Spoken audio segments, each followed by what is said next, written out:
फिर मुझे घर छोड़ा उसने, घर लेके आई, घर में छोड़ा। अम्मी ने पूछा, मैंने कहा चुप थी। अम्मी कहती कुछ हुआ? मैंने कहा नहीं। मैं खामोश रही। मम्मा बहुत ज़्यादा परेशान हुई, वो मेरे पीछे पीछे थी। मैं सोई हूँ, सोती रोती रही हूँ, सारी रात रो के गुजारी है। सुबह उठी, मम्मा ने कहा कि आंखें क्यों रेड है आपकी? मैंने कहा वैसे भी थकन हो गई है, मैं ठीक से सोई नहीं हूँ, नींद नहीं पूरी हुई मेरी। तो उन्होंने कहा आप छुट्टी कर लो। मैंने कहा नहीं, मैंने जाना है। वो रोज़ाना पार्लर में आती थी, पहले एक वक्त आती थी, फिर 2 टाइम आने शुरू हो गई। कभी सुबह आई, कभी किसी को लेके आई, कभी किसी को लेके आई, और किसी ना किसी बहाने से वो मुझसे बात करना चाहती थी, करती भी थी। फ़ोन मुझे दिया था उसने, मगर मैं बात बंद कर दिया था, मैंने मोबाइल तोड़ दिया था, क्योंकि मुझे उसकी ज़रूरत ही नहीं थी। नेक्स्ट बढ़ते मैं घर में गई, लेट के मैं सोचने लगी कि मेरे साथ क्या हुआ है, क्यों हुआ है, नहीं होना चाहिए था, क्या होगा आगे। मैं किसी को बता नहीं सकती थी, आगे बढ़ नहीं सकती थी। मैं बहुत परेशान थी। मैं दूसरे दिन पार्लर में गई, वो फिर मुझे मिली है। उसने फिर मुझे कहा कि देखो इस तरह करते करते आप आगे बढ़ोगे, दुनिया में कुछ नहीं है, ना प्यार है, ना कोई किसी से मिलता है, ना इज्जत करता है। दौलत है तो सब कुछ है, दौलत नहीं तो कुछ भी नहीं है। मैं खामोशी से बातें सुनती रही। तानिया का सीमी को दोबारा न मिलने का फैसला रेत की दीवार साबित हुआ। सीमी दोबारा तानिया के पास आई और उसे बताया कि एक पार्टी उसे दूसरे शहर ले जाना चाहती है। एक रात की तो बात है, और 40,000 कम नहीं होते एक रात के लिए। दोनों ने दुल्हन को तैयार करने का बहाना करके अपना रास्ता साफ कर लिया। ख्वाब इंसान को बेबस कर देते हैं, और वो ख्वाब जिनकी तकमील पैसों के बगैर अधूरी हो। तानिया के ख्वाब भी तो पैसों से जुड़े थे। 40,000 कमाने के लिए जिस दिन तानिया घर से निकली तो फिर कभी लौट कर ना आई। जिंदगी बाज औकात अपने ही बोझ से गिर जाती है। तानिया एक नई दुनिया में, नई जिंदगी में कदम रख चुकी थी। उसने मुझे कहा कि मैं तुम्हें 40,000 रुपया दूंगी। मैंने कहा कि 10,000 40,000 ये क्या है सब? उसने कहा कि यही ज़िंदगी है, आप इस तरह आगे बढ़ोगे। मैंने कहा ठीक है। मैं खामोश रही। दूसरे दिन फिर वो मेरे घर में आई, आपी का नाम लेके कि आपी बुला रही है। मैं जैसे बाहर आई, वो अपनी गाड़ी में थी। फिर मैं उसके साथ गाड़ी में बैठी बातें करनी शुरू कर दी। उसने कहा देखो तुम्हारी माँ कितनी मुश्किल सिलाई कढ़ाई करके आपको पाला है, पोसा है, बड़ा किया, आपको यहाँ तक पहुँचाया, आपको भी कुछ करना चाहिए।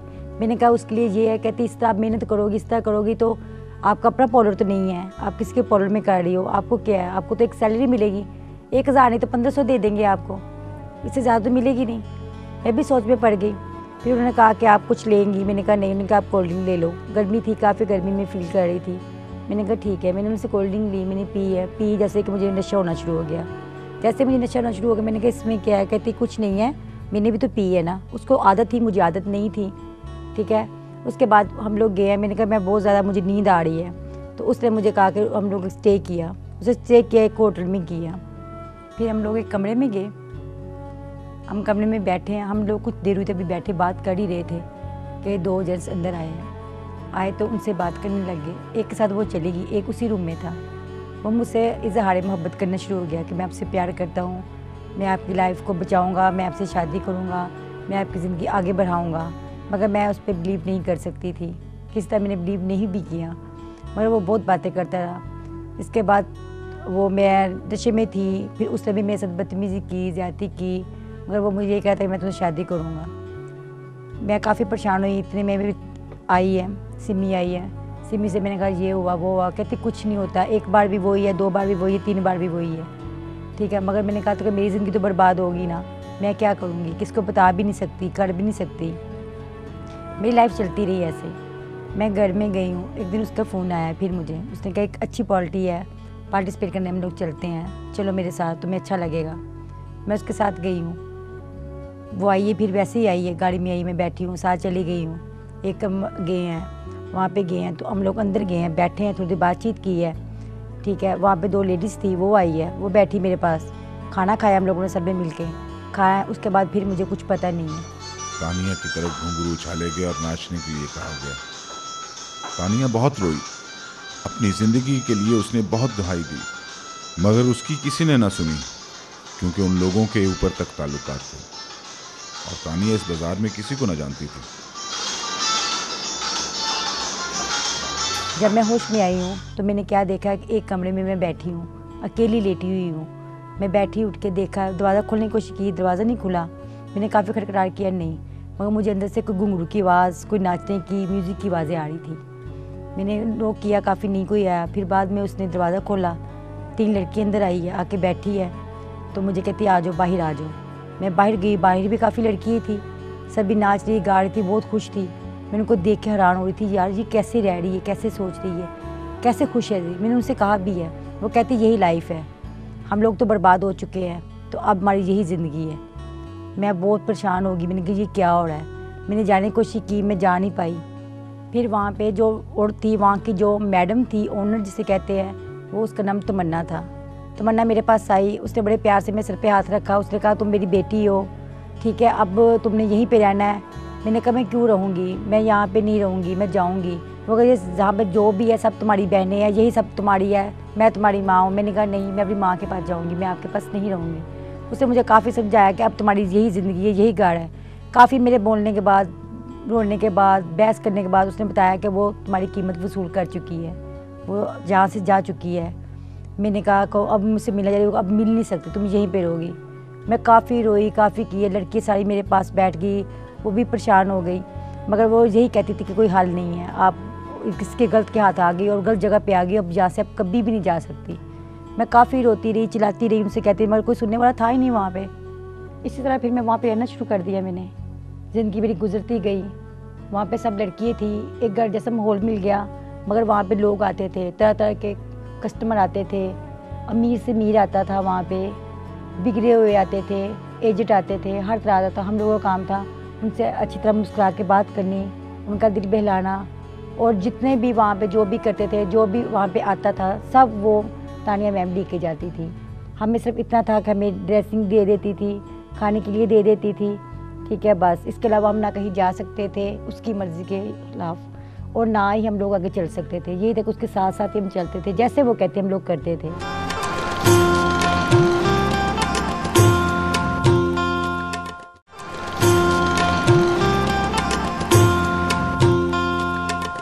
ऐसे बढ़ते बढ़ते वहाँ में एक लड़का आता था जो कहता था कि मैं आपको पसंद करता हूँ, और लगता भी था कि वो पसंद करता है, मगर पसंद करता था, प्यार नहीं करता था।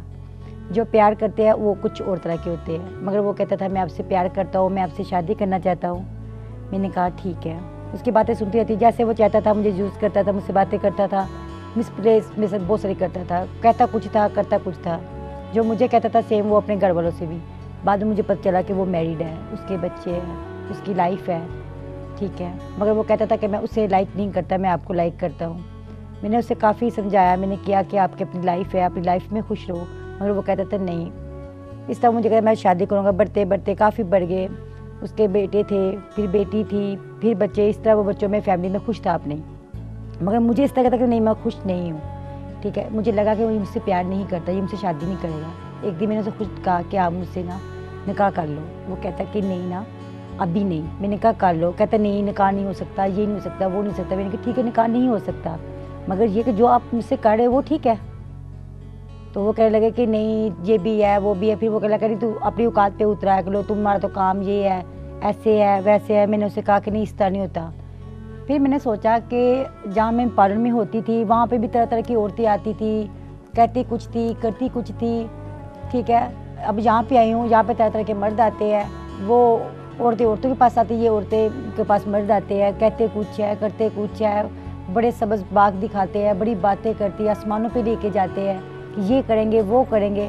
औरतें उनकी बातों में आ जाती है, क्योंकि औरत एक बार प्यार करती है, बार बार नहीं करती, एक बार किसी पे यकीन करती है, ठीक है। हमने यकीन किया, आगे चले, औरत पे करके भी देखा, मर्द पे करके भी देख लिया, क्या ज़िंदगी है, कोई ज़िंदगी नहीं है।